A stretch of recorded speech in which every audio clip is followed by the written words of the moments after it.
Bismillahirrahmanirrahim. Assalamualaikum warahmatullahi wabarakatuh. Perkenalkan, nama saya Uga Prasetya Willianto dari kelas PGMIG YIN Ponorogo angkatan 2018.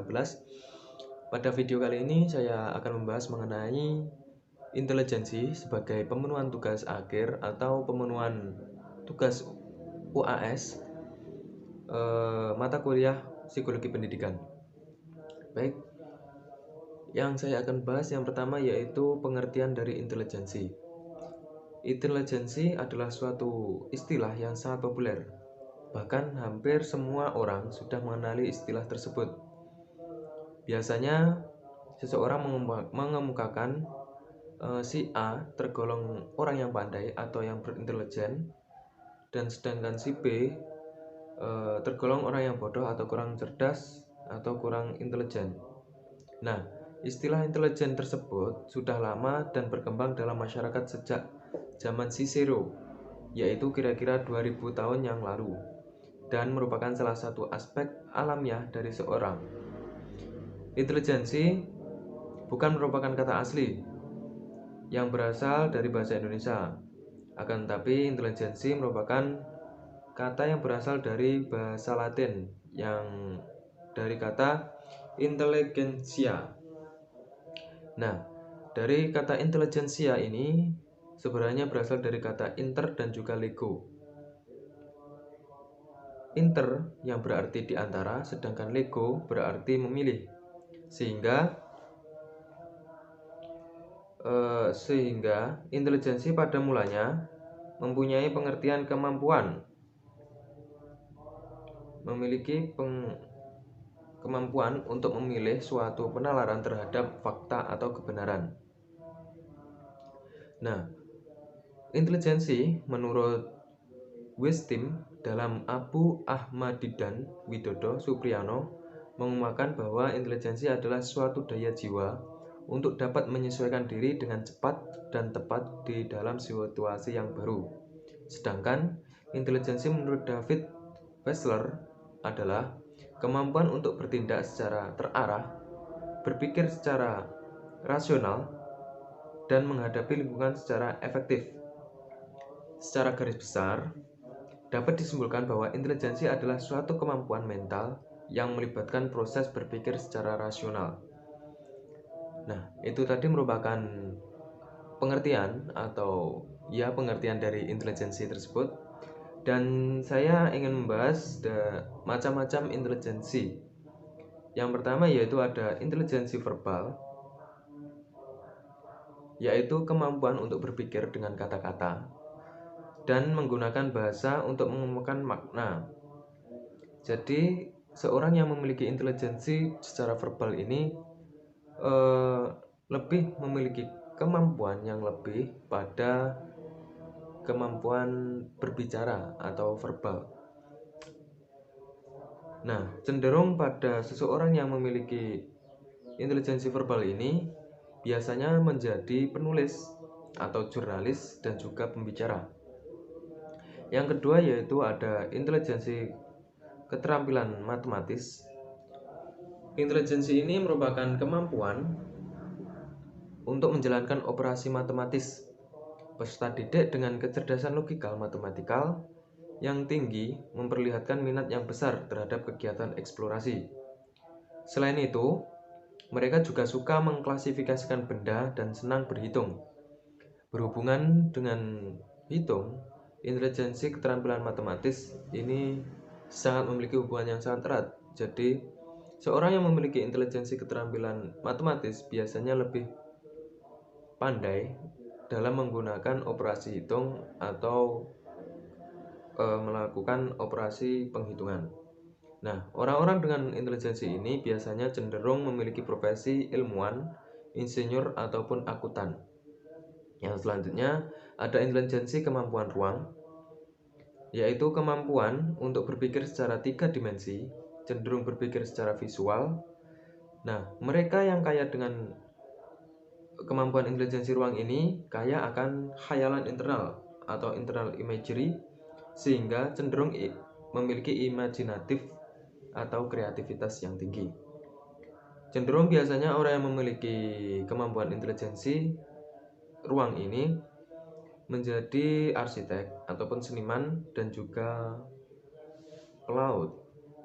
Nah, untuk selanjutnya, intelijensi kemampuan musikal. Dari kata-kata ini sudah dapat diketahui bahwa orang yang memiliki intelijensi kemampuan musikal ini lebih memiliki kepekaan terhadap pola tangga nada, lagu, ritme, dan mengingat nada-nada. Seorang yang memiliki kemampuan ini juga dapat mentransformasikan kata-kata menjadi lagu dan menciptakan berbagai permainan musik. Nah, yang selanjutnya ada intelijensi keterampilan kinestetik, intelijensi kinestetik tubuh, yaitu kemampuan untuk memanipulasi objek dan mahir sebagai tenaga fisik. Senang bergerak dan menyentuh.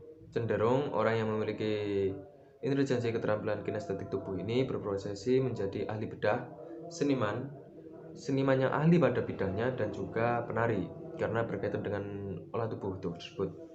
Untuk selanjutnya yaitu ada intelijensi keterampilan intrapersonal, yaitu kemampuan untuk memahami diri sendiri dengan efektif, mengarahkan hidup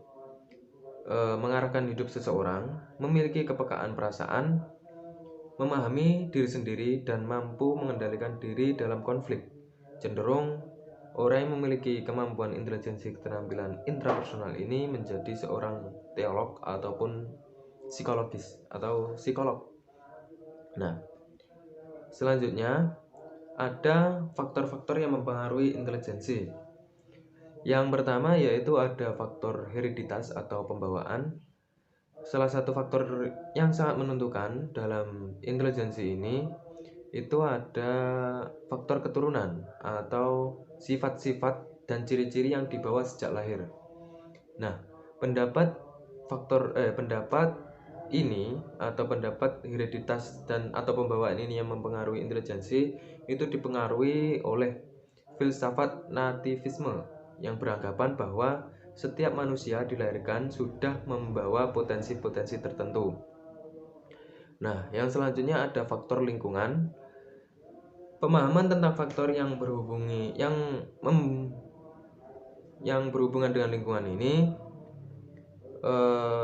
ditentukan oleh yang kedua itu adalah faktor lingkungan. Intelijensi juga dapat dipengaruhi oleh lingkungan. Hal ini dipengaruhi oleh teori empiris yang disampaikan oleh John Locke, baik lingkungan fisik maupun lingkungan sosial. Jadi lingkungan fisik maupun lingkungan sosial ini dapat mempengaruhi tinggi rendahnya intelijensi yang dimiliki oleh seseorang tersebut. Yang selanjutnya ada pengaruh antara faktor kematangan. Tiap orang dalam tubuh manusia memiliki organ-organ. Nah, dalam organ tersebut memiliki kematangan. Maksudnya apabila seseorang yang telah memiliki kemampuan atau memiliki kematangan yang cukup pada organnya dan memfungsikan organnya dengan baik, maka orang yang tersebut akan lebih mudah atau lebih tinggi dalam intelijensinya. Yang selanjutnya ada faktor pembentukan dan juga ada faktor minat dan pembawaan yang khas. Minat dan pembawaan yang khas ini apabila seseorang melakukan sesuatu itu biasanya tergantung dengan niatnya atau pembawaannya. Jadi kalau dalam diri seseorang tidak memiliki niat, biasanya tidak akan melakukan suatu hal tersebut. Makanya niat ini sangat memiliki pengaruh juga terhadap intelijensi tersebut. Yang selanjutnya yaitu ada faktor kebebasan. Nah, dari semua faktor tersebut tidak semuanya terpisah-pisah, akan tetapi biasanya semua itu dapat mempengaruhi dan menjadi satu dalam diri manusia gitu. Yang selanjutnya yang saya bahas yang terakhir yaitu ada hal-hal yang berhubungan dengan intelijensi. Intelijensi ini berhubungan dengan yang pertama yaitu bakat. Nah, ada beberapa versi yang mengatakan intelijensi dan bakat itu tidak bisa dipisahkan. Maksudnya gini, intelijensi dan bakat itu sulit untuk dibedakan. Jadi, intelijensi tersebut yaitu kemampuan manusia menghadapi situasi dalam suatu kondisi. Sedangkan bakat itu sudah terbawa dari anak sejak lahir. Nah, sebenarnya perbedaan antara intelijensi dan bakat ini sangatlah tipis, sehingga dalam tes intelijensi itu belum tentu bisa menghasilkan atau mengetes bakat seseorang.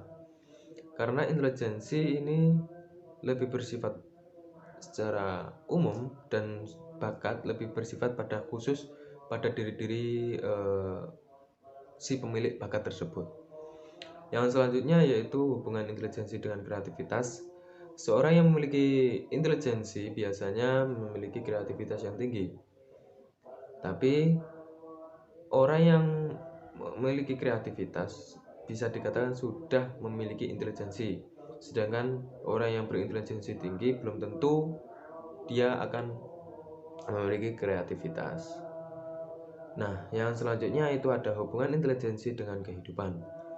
Dalam kehidupan, suatu kondisi itu dipengaruhi banyak faktor, salah satunya intelijensi. Jadi, intelijensi ini mempengaruhi bagaimana jalannya hidup seseorang tersebut.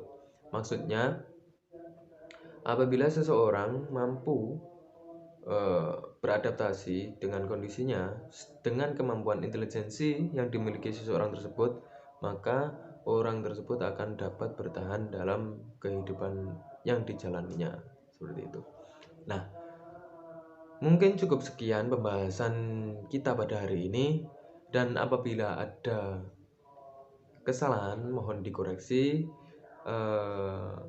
Akhirul kalam, semoga apa yang kita bahas pada hari ini bisa bermanfaat bagi saya ataupun bagi pendengar. Dan cukup sekian. Akhiran, wassalamualaikum warahmatullahi wabarakatuh.